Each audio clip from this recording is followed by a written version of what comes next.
Comment se préparer pour un entretien d'embauche? Mais vraiment, comment se préparer pour son entretien d'embauche? Bonjour à tous et bienvenue sur ma chaîne YouTube Uba Consulting. J'espère que vous allez bien. On se retrouve aujourd'hui pour une nouvelle vidéo dans laquelle on va voir ensemble comment se préparer pour un entretien d'embauche. En parcourant mes vidéos et en regardant un peu les sujets sur lesquels j'avais déjà posté, je me suis rendu compte que je n'avais pas encore fait de vidéo sur comment se préparer pour un entretien d'embauche. Pourtant, un sujet très important. Sachant que dans ma chaîne, je vous parle emploi et je donne des conseils sur comment se préparer pour des entretiens, c'est quand même bizarre qu'il n'y ait pas de vidéo sur ce sujet. Mais pour ma défense, j'ai quand même une vidéo dans laquelle je vous parle de comment se préparer pour les entretiens Skype. C'est vrai que c'est pas vraiment la même chose, mais la différence c'est que pour un entretien Skype, ben voilà, vous êtes chez vous, mais pour un entretien physique, le recruteur est en face de vous et il scrute chacun de vos mouvements. N'empêche, dans cette vidéo, on va voir ensemble comment est-ce qu'on peut préparer son entretien d'embauche. Regardez la vidéo jusqu'à la fin. Surtout, n'oubliez pas, abonnez-vous et partagez la vidéo.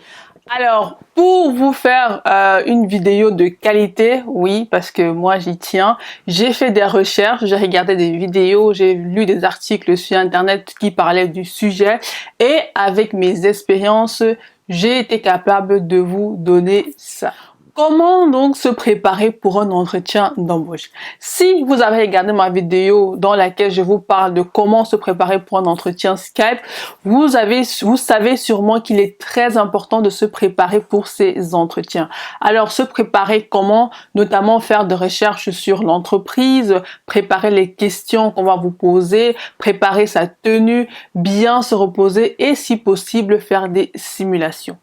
Ok, admettons que vous ayez fait toutes ces recherches-là, que vous ayez toutes ces informations sur l'entreprise, que vous ayez parcouru vos questions, que vous ayez des réponses. Que se passe-t-il le jour J? Comment est-ce que vous gérez vos entretiens quand le recruteur est devant vous? Je me suis dit qu'il fallait que j'apporte encore d'autres informations en plus pour vous aider cette fois-ci à gérer vos entretiens pendant leur déroulement. C'est pourquoi j'ai entrepris de faire cette vidéo et de vous la proposer en 3 parties. La première, ce sera comment se préparer pendant son entretien avant l'entretien. La deuxième, ce sera pendant l'entretien. Et enfin, que faire après l'entretien. Je vous invite à regarder la vidéo jusqu'à la fin, à vous abonner si ce n'est pas encore fait, à liker et à partager. À tout de suite. Alors, avant l'entretien, qu'est-ce qu'il faut faire? Comme je vous l'ai dit, comme je vous le redis encore, il est important de bien se préparer avant d'aller à son entretien. Quand je parle de préparation, c'est notamment faire des recherches sur l'entreprise qui vous a invité en entretien, relire en tout cas la recherche d'emploi pour voir quelles sont les compétences qui sont demandées, revoir vos questions, les questions fréquemment posées. À ce sujet, j'ai fait une vidéo, donc n'hésitez pas à la regarder. Voir les questions et préparer vos réponses, préparer votre tenue pour ne pas être stressé au moment de vous préparer pour votre entretien. Regardez le temps de trajet entre votre domicile et le lieu d'entretien pour ne pas être surpris, bien se reposer et si vous pouvez faire une simulation. Ceci va vous permettre d'avoir votre discours en tête et de vérifier s'il est bien cohérent. Très bien. Admettons, vous avez fait cette première partie. Le jour de l'entretien, qu'est-ce qui se passe? Je vous conseille vivement d'arriver à l'heure. Pourquoi? Parce que le fait d'arriver à l'heure montre déjà au recruteur que vous êtes sérieux, vous êtes quelqu'un qui est motivé et que vous en voulez. Ensuite, ça vous évite d'être stressé. Croyez-moi, quand vous arrivez en retard, je parle par expérience, vous êtes vraiment doublement stressé. Pourquoi? Parce que non seulement vous avez peur de ce que va penser le recruteur à votre égard, et en plus de ça, vous commencez à paniquer parce que parfois il faut trouver son chemin, vous commencez à vous perdre, et franchement, vous n'avez pas besoin de ça le jour de l'entretien. Le mieux, c'est d'arriver quelques minutes avant l'entretien, de repérer les lieux et puis de s'asseoir confortablement et d'attendre qu'on vous appelle. La seconde chose, c'est d'avoir une attitude sûre, déterminée, positive et confiante. Pourquoi? Parce que ça donne déjà l'impression au recruteur que vous êtes quelqu'un qui savez où vous allez et vous savez ce que vous voulez. Quand votre recruteur vous donne la poignée de main, ayez une poignée de main ferme, souriez et regardez-le droit dans les yeux. Vous êtes là, pourquoi? Parce que vous avez les compétences. Si vous a appelé en entretien, c'est parce qu'il estime que vous êtes une personne qui pourrait occuper le poste dont vous devez commencer à assumer la fonction dès le début. Voilà. Et après, n'hésitez pas de poser des questions. Posez des questions au recruteur, demandez-lui plus sur l'entretien, sur l'emploi, sur l'entreprise, sur l'environnement de travail. N'hésitez pas à creuser. Creusez pour avoir un maximum d'informations sur votre environnement de travail dans lequel vous serez amené peut-être à travailler. Ayez des notes près de vous pour pouvoir noter, on ne sait jamais, et plus tard avoir un feedback de vous-même, voir les questions sur lesquelles vous n'avez pas bien répondu et pouvoir vous entraîner. Donc n'oubliez pas d'avoir des notes à côté de vous. Pour ce côté, moi en général, je ne prends pas des notes pendant l'entretien, mais ce que je fais, c'est que tout de suite après avoir terminé l'entretien et quand je suis seule, je prends des notes sur mon téléphone et j'essaie un peu de faire un récapitulatif de ce qui s'est passé pendant l'entretien, de voir des zones où je n'ai pas bien répondu, de voir des informations où je n'ai pas été assez claire et de les noter quelque part de telle sorte que pour la prochaine fois, je puisse m'exercer. N'oubliez pas de bien comprendre les questions, en tout cas, faites en sorte de bien comprendre des questions avant de les répondre. C'est vrai que je vous ai dit de bien préparer vos réponses, mais le but ici n'est pas de faire une récitation devant le recruteur.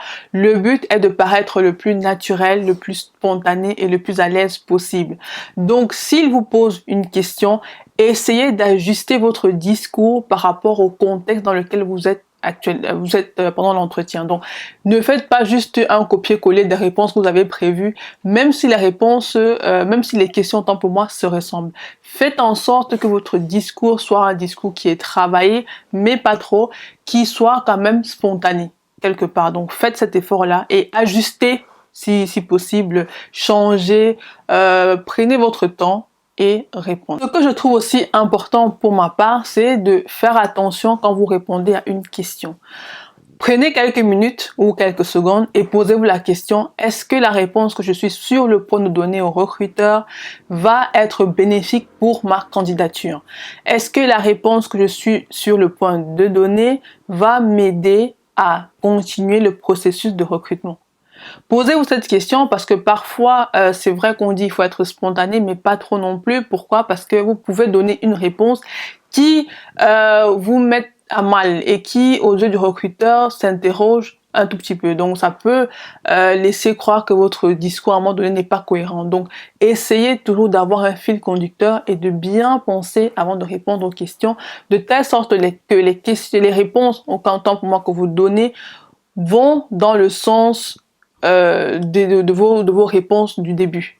Donc, et qu'elles suivent une ligne directrice et qu'elles vous aident en tout cas à pouvoir atteindre votre objectif, c'est-à-dire continuer le processus et être embauché. N'hésitez pas encore une fois à poser les questions aux recruteurs sur la suite du processus. Comment va se dérouler l'entretien par la suite? Est-ce qu'il y aura des examens? Est-ce qu'il y aura des tests? Quel est le délai d'attente pour avoir une réponse? Posez des questions sur la suite du processus.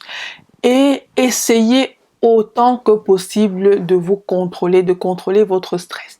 Parce qu'il y a des personnes qui, quand elles sont stressées, vont commencer à avoir beaucoup de mouvements, vont parler trop vite, vont commencer à bégayer. Quand vous sentez que vous êtes déjà trop stressé, prenez un petit temps, inspirez, expirez et commencez à répondre à la question. Le recruteur peut comprendre que voilà, ça peut arriver que vous soyez stressé, mais le but n'est pas d'être dépassé ou submergé par son stress. Le but, c'est d'arriver à le contrôler. Parce que quand demain vous serez amené à travailler, vous serez sûrement dans un environnement très stressant. Et donc, il est important pour vous d'apprendre à vous contrôler et d'apprendre à contrôler votre stress. Ensuite, quand l'entretien se termine, remerciez votre recruteur, dites au revoir et partez. Toujours avec une démarche assurante. Après l'entretien, maintenant, il est très important de faire un feedback. Donc, avec les notes que vous aurez prises durant l'entretien ou après, vous seriez en même de voir quelles sont les zones où vous avez pas assez convaincu le recruteur, ou est-ce que vous n'avez pas été assez cohérent, et de telle sorte de pouvoir préparer ces questions-là, et vous préparer pour votre futur entretien dans une autre entreprise. N'oubliez pas aussi de relancer le recruteur si jamais les délais qu'il vous a donnés sont dépassés. Relancer, envoyer un petit mail et demandez-lui qu'est-ce qui se passe, vous n'avez pas de réponse, qu'en est-il avec votre candidature. Envoyez juste un petit mail pour en savoir plus, pour qu'on vous dise concrètement si vous continuez le processus ou il s'arrête. Dans le cas où la réponse est négative, ce n'est pas un problème, vous continuez à postuler. Parce que voilà, la recherche d'emploi, les entretiens, ça ne se déroule pas forcément comme on le veut, comme on le souhaite, mais le plus important, c'est de tirer des bénéfices, de tirer des enseignements de ces entretiens-là et de pouvoir s'améliorer pour ces entretiens futurs. Donc, n'oubliez pas, après votre entretien, de continuer à postuler, de continuer à déposer vos candidatures, mais de ne pas vous apitoyer en disant « Oh non, j'ai encore une réponse négative, je m'arrête ». Non, vous continuez. Vous ne savez pas comment va se passer le prochain entretien. Vous ne savez pas si la prochaine entreprise qui va vous contacter va vous engager ou pas. Donc, vous continuez avec la même énergie votre processus de recherche.